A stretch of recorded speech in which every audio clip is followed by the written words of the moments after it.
Alors je vous propose sans plus tarder de passer à la première partie de cette matinée, la formation des usagers au numérique. Comme vous le voyez en haut à droite, encore une fois, c'est une partie qui est raccrochée à l'axe 2.1 du schéma directeur numérique. Et nous allons pouvoir accueillir Frédéric Vickert, qui est le directeur général de la société iSense.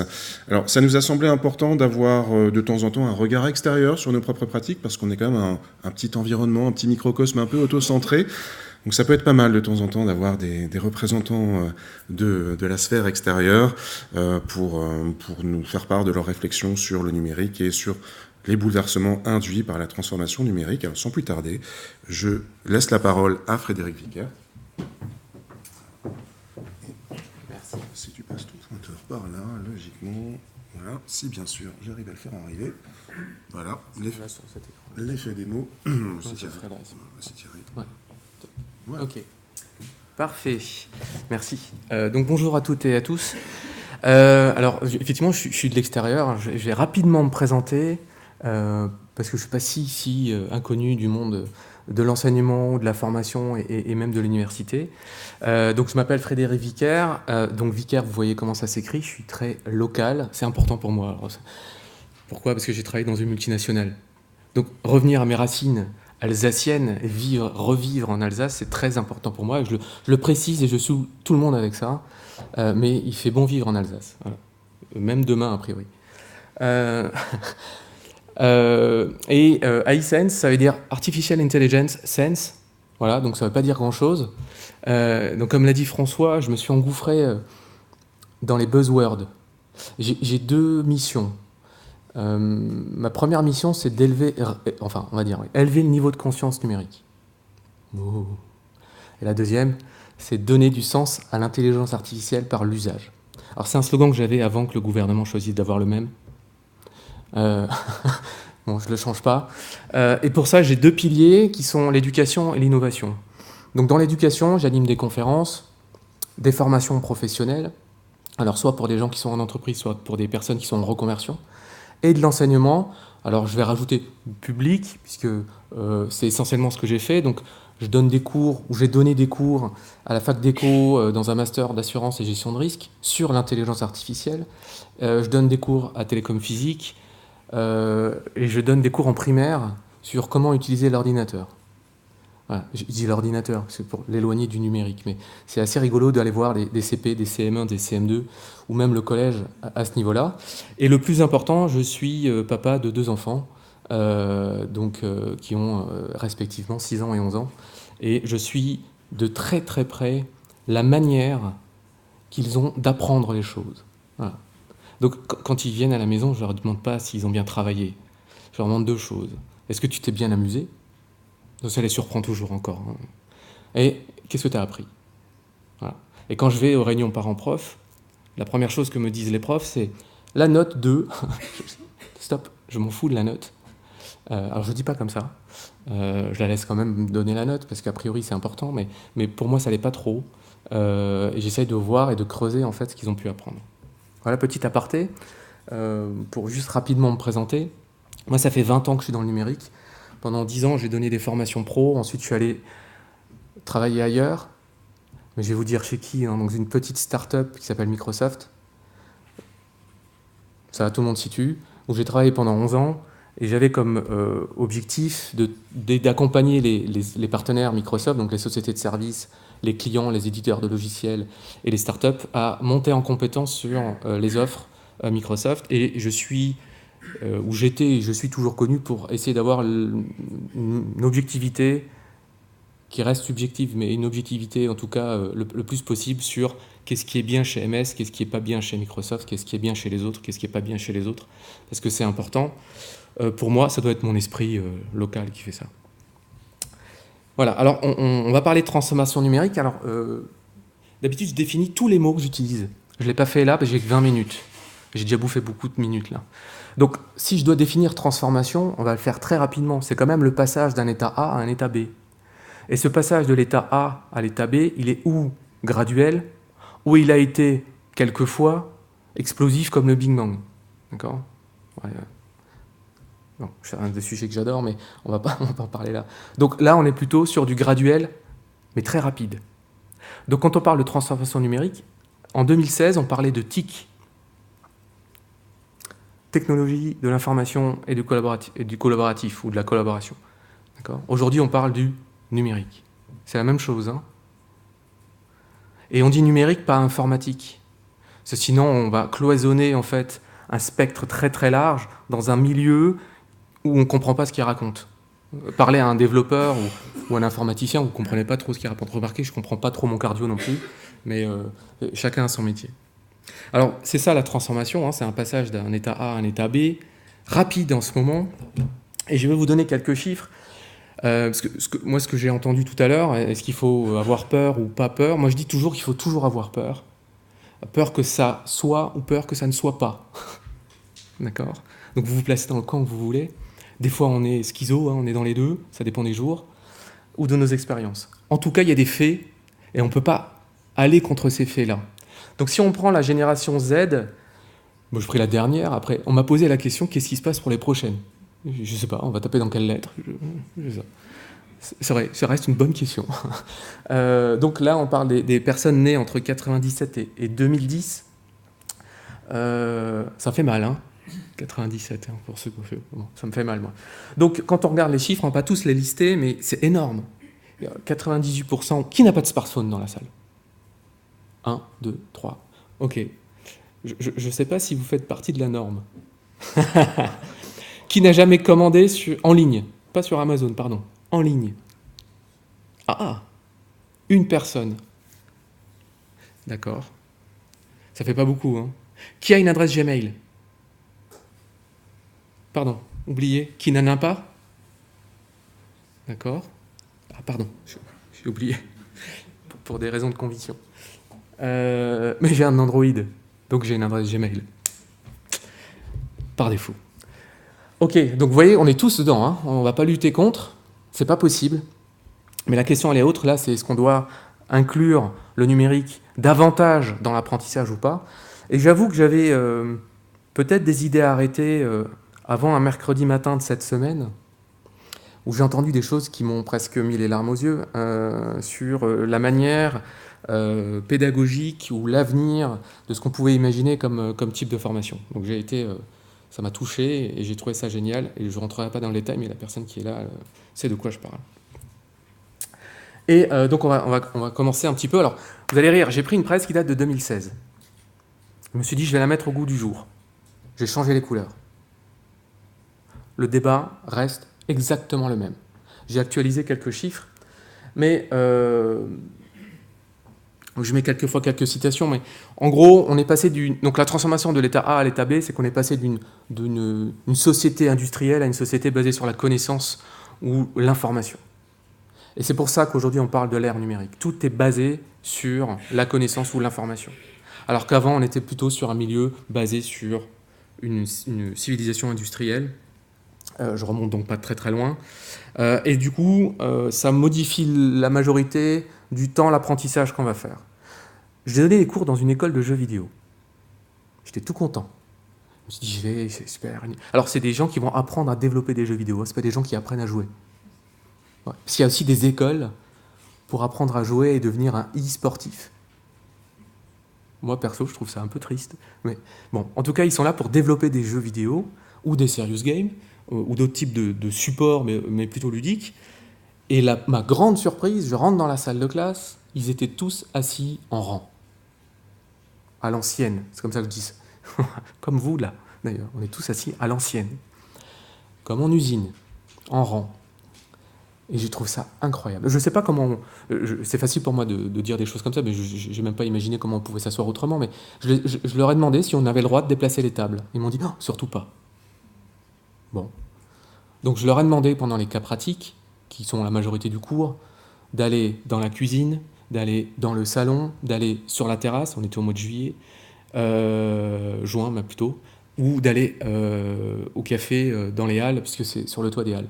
Je ne voulais pas les voir dans la salle de classe. On avait besoin de travailler en groupe, d'être créatifs, etc. Je ne voulais pas qu'ils se sentent trop dans l'atmosphère qu'ils avaient au quotidien l'habitude d'utiliser. Je voulais les ressortir de là. Mais ça, c'est ma première remarque. Bon. Je ne sais pas comment on peut faire autrement, mais quand ils sont 30, Hein, on est d'accord? Ou 200. Donc, il y a plein de changements. Donc, d'abord, l'accès à l'apprentissage n'est plus le même. Donc, je vous ai toujours fait un avant et un actuellement ou un après. On ne va pas tout lire. Les slides, je pense qu'ils seront laissés pour plus tard. Ou les diapositives en français.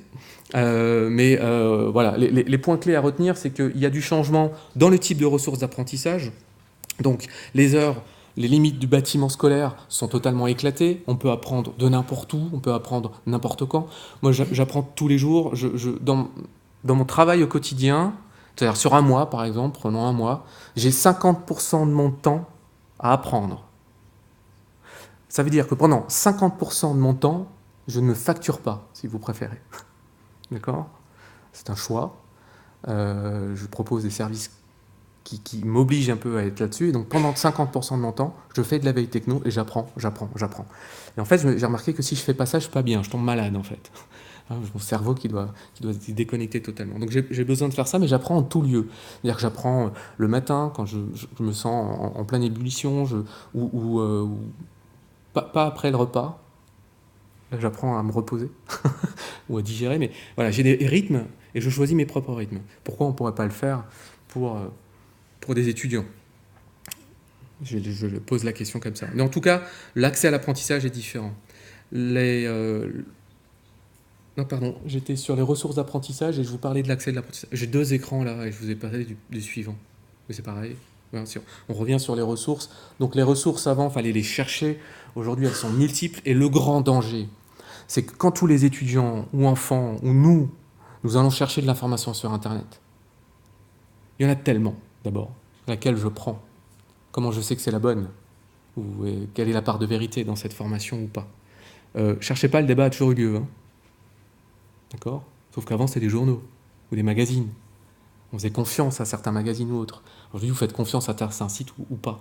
Alors, il y a beaucoup plus d'infos, mais le débat a toujours été, sur les fake news, a toujours été là. Il y a toujours eu des fake news, mais évidemment moins large bande passante qu'aujourd'hui.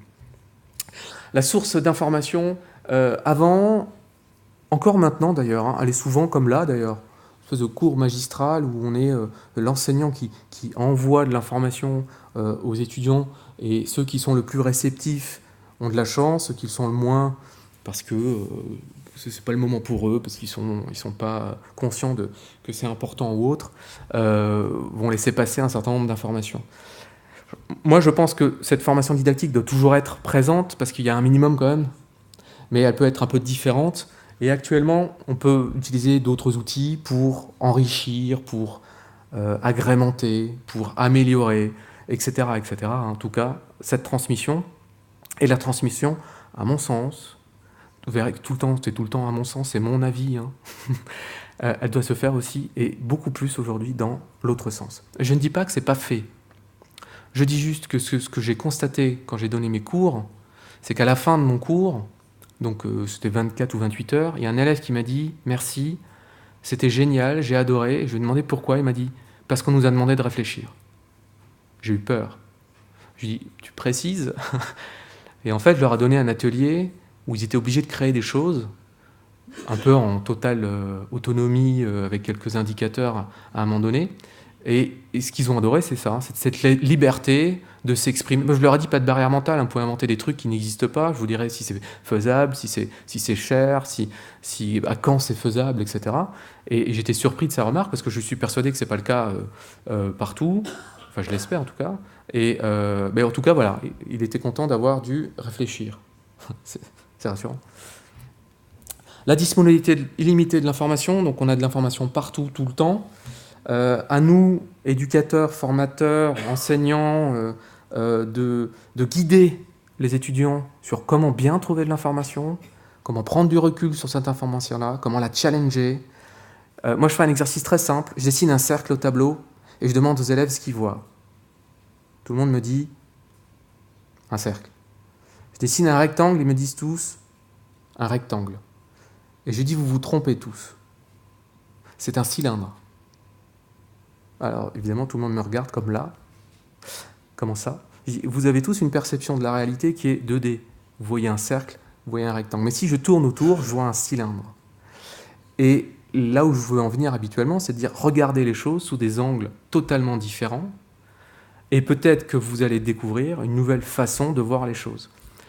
Albert Einstein, il a découvert des... C'est pas nouveau, hein, c'est pas dû à la révolution numérique. Albert Einstein, il a découvert ces théories. On va pas toutes les citer, il y en a plein. Essentiellement parce qu'il a imaginé des choses que les gens n'imaginaient pas. Il se posait des questions d'enfant dans un cerveau d'adulte. Et il a posé des questions très basiques. Et c'est comme ça, et c'est pas le seul, Paul Dirac aussi, enfin, je suis très physique aussi, et d'autres dans la physique se sont posés des questions que personne ne se posait, et pour le coup, ça donnait un nouveau spectre de solutions possibles. Voilà. Les parcours habituels, numériques ou d'apprentissage sont d'un point A à un point B.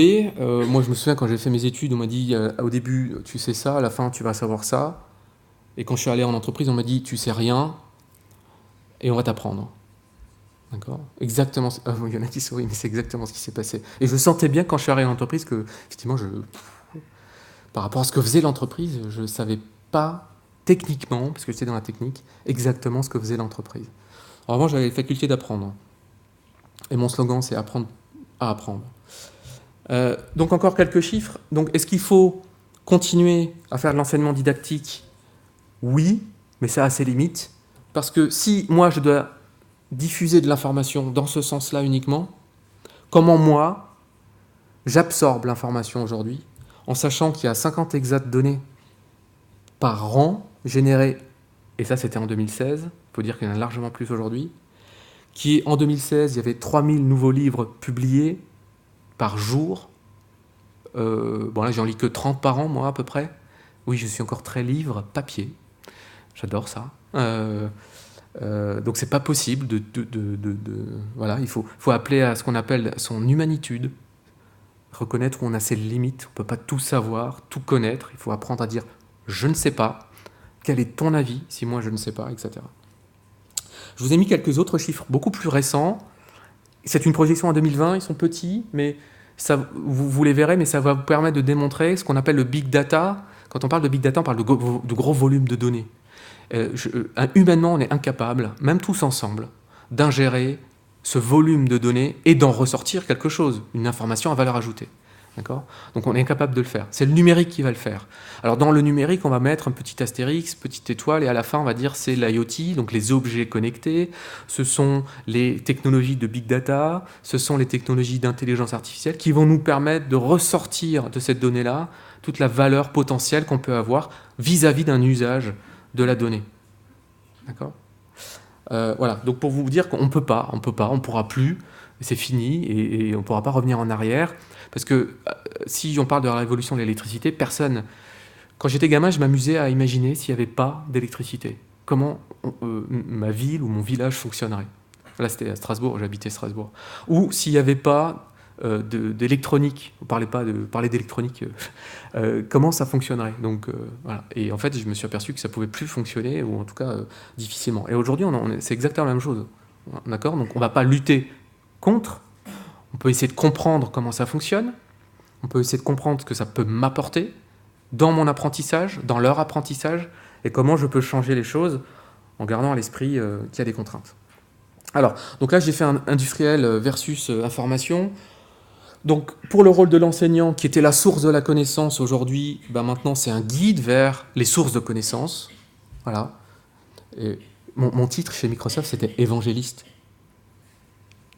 En France, ça fait sourire, hein. Pas aux États-Unis, mais en France, ça fait très très sourire. Et c'est vrai que je prenais mon petit bâton de pèlerin pour aller prêcher la bonne parole, dire pourquoi il faut faire ça et comment il faut le faire pour que ça apporte quelque chose. Et je continue à le faire. Là, vous voyez, je continue à le faire. Les objectifs avant étaient très individuels. Maintenant, ils doivent être absolument collaboratifs pour une raison et unique, c'est de créer tous ensemble ce qu'on appelle une intelligence collective. Moi, je suis spécialiste de l'intelligence artificielle. Et je pense... Enfin voilà, on ne va pas débattre là-dessus maintenant, mais il y a plein de choses à dire. Et je pense qu'une des choses qu'on peut faire, nous, être humain dans tous les sens d'ailleurs, et aussi en incluant tout ce qui est biodiversité, c'est de créer tous ensemble une vraie intelligence collective, comme le font les fourmis ou les abeilles, et pas comme le fait Facebook. Hein, c'est pas une intelligence collective. Hein. Le fait de partager de l'info, ça suffit pas. Donc il faut vraiment créer du collaboratif, apprendre par l'expérience. Moi, quand je conseille les entreprises, je leur dis, les entreprises qui sont dans la transformation, je leur dis, il faut que vous adoptiez des méthodologies fail fast ou fail forward. C'est-à-dire, vous avez le droit d'échouer, mais échouer le plus vite possible pour tout de suite rebondir et tout de suite vous relever et attaquer à nouveau. D'accord ? Si on échoue dans 3 ans, on a capitalisé, on a investi pendant 3 ans. Si on échoue tout de suite, c'est mieux. Bien sûr, le must, c'est de ne pas échouer, hein. Évidemment. Mais l'échec, alors ça, je pense que c'est très, très français, je m'inclus dedans, mais on a une espèce de recul face à l'échec. C'est un peu tabou, il ne faut pas échouer en France. Hein. D'ailleurs, quand vous avez une entreprise, vous échouez, c'est compliqué d'en recréer une deuxième. Hein. Alors, c'est bien si vous jonglez avec d'autres noms, d'autres raisons sociales, autres, mais c'est compliqué. Dans d'autres pays, sans les citer, l'échec, c'est une source d'apprentissage. Et on favorise l'échec rapide. Les startups aujourd'hui fonctionnent sur ce modèle-là. Fail fast. C'est pas échouer techniquement, hein, c'est échouer aussi dans le business model. Est-ce que mon business fonctionne ? Fonctionne pas, je change. J'ai appris ce matin à la radio, et c'est très rare que j'écoute la radio, que la ville de Strasbourg souhaite et demande à tous les gens qui font de la location via Airbnb de se déclarer. C'est une hérésie. C'est-à-dire que, pour faire quoi ? Déjà, c'est pas expliqué. Et plutôt que de faire ça, la ville de Strasbourg devrait proposer une plateforme de type Airbnb pour les locations et les logements de la ville de Strasbourg. Pour ajouter de la valeur, et de facto, les gens seront inscrits. C'est toute une façon d'amener l'information. Donc apprendre par l'erreur, voilà, se soutenir mutuellement. J'avais les enfants de CP, ils faisaient un petit exercice et quand ils appuyaient sur une mauvaise lettre, la lettre était en rouge. Ils me regardaient tous apeurés. Pourquoi ? Je dis, mais c'est quelle lettre ? Et elle me regarde, elle n'osait pas donner la lettre parce qu'elle avait peur de se tromper. Et là, je lui dis, tu as le droit de te tromper, c'est pas grave, de toute façon, tu es là pour apprendre. Et à chaque fois que je disais ça, il y en a eu moins 4 ou 5 à le faire, à chaque fois, c'était la bonne lettre. Hein. Ils savaient exactement quelle lettre. Mais ils avaient peur de donner une mauvaise réponse. Voilà, donc je sais que je parle du CP là, mais qu'on en est loin. Hein. Mais des fois, nos étudiants sont un peu dans cet état d'esprit. Hein. Vous avez remarqué ? L'activité de l'enseignant, aujourd'hui, les activités sont plutôt déterminées par les apprenants, pourraient être déterminées par les apprenants. Comment j'ai envie d'apprendre ? Ce que j'ai envie d'apprendre, et les écoles pluridisciplinaires en sont une bonne preuve de réussite. Voilà. Donc d'autres changements, donc le processus d'enseignement, ont passé de solutions connues. Donc à un problème, il y a une solution. Comme j'aime les maths, à chaque problème de mathématiques, il y a une équation mathématique. Je fais faire des problèmes à mon fils, il me trouve des solutions, des raisonnements. Je suis obligé de lui demander de noter parce que même moi j'ai du mal à suivre. Et pourtant le résultat est bon, hein, d'accord ? Mais les solutions sont totalement nouvelles. Et ça c'est super riche. Hein. Bon après il faut raccrocher au principe pédagogique de la maîtresse, ça c'est plus compliqué, ou du prof, c'est toujours un petit peu plus compliqué pour le faire. Mais ils vont passer sur des nouvelles solutions et je vous l'ai dit, je fais de l'IA et l'IA est souvent basée sur l'histoire. C'est-à-dire qu'on va apprendre des données historiques. Ça peut être un vrai problème parce que l'histoire ne se répète pas tout le temps. Et surtout maintenant. Et puis, alors j'avais pas lu le sous-titre de la conf, mais il y a les changements, c'est qu'on doit intégrer la théorie à la pratique, donc on est totalement en phase avec ça. La durée de l'apprentissage, je pense que avant c'était vous apprenez à l'école, à la fin, après vous allez en entreprise. Et quand je demande aux gens ce qu'ils font, tu fais quoi aujourd'hui ou cette semaine ? Je travaille pas, je suis en formation. Mais tu travailles, t'es payé quand même. Oui, donc c'est du travail. Apprendre, voilà. Non, c'est pas du travail, c'est pas une corvée. Oui, mais le travail, c'est pas une corvée non plus, rassure-moi. Bon, mais je suis pas objectif là-dessus, hein, parce que moi je travaille pas, hein, je m'amuse. Hein, donc voilà, c'est ma passion. Hein, donc je sais qu'il y a des trucs, mais je pense que le travail est quand même tout le temps épanouissant, même si c'est en usine et je l'ai fait. L'emplacement. Bon, moi j'apprends, j'étais dans des salles de classe, j'ai repris des cours à 36 ans, donc il y a quelques... Ouais, donc j'ai plus, mince. Il y a 36 ans, j'ai repris des cours de game design où j'étais assis avec des élèves qui avaient entre 18 et 23 ans. J'ai senti le gap. J'ai senti que j'étais plus dans la même génération aussi. Parce que moi, j'envoie des SMS. Alors, ils ont rigolé, hein, voilà. Alors du coup, à l'époque, c'était il y a quelques années, pas longtemps, c'était essentiellement Messenger ou WhatsApp. Et quand je fais aujourd'hui du Messenger ou du WhatsApp avec mon fils, il me répond absolument pas, hein, du tout. Par contre, si je lui parle sur Snapchat, j'ai la réponse immédiatement. Bon, allez savoir pourquoi. Enfin si, parce que j'utilise un truc de vieux. Messenger, c'est un truc de vieux. Vous vous rendez compte quand même, non? Ouais. Bon, j'envoie aussi des SMS. Et la responsabilité, donc où les élèves contrôlent en fait et utilisent le numérique pour gérer leur propre apprentissage. Il y a des plateformes très intéressantes pour faire tout ça. Donc on a beaucoup de changements, et le changement ça fait peur en général, hein, mais il y a plein de chantiers, c'est plein d'opportunités à refaire autrement et à proposer des choses innovantes aux étudiants. Et je vais terminer par le pouvoir de l'éducation, parce que je pense que vous êtes tous là pour ça, et moi aussi, parce que je fais beaucoup d'éducation diverses et variées. Le pouvoir, ou le savoir, c'est le pouvoir, et je pense que ça l'est encore. Donc l'éducation, c'est l'effet de levier le plus puissant que nous avons afin de répondre aux besoins de notre avenir. C'est encore plus fort aujourd'hui, et je pense que le numérique... Non, c'est pas... Pardon, je pense, j'en suis persuadé. Le numérique accélérera en fait largement en fait la connaissance et l'adoption du savoir. Merci.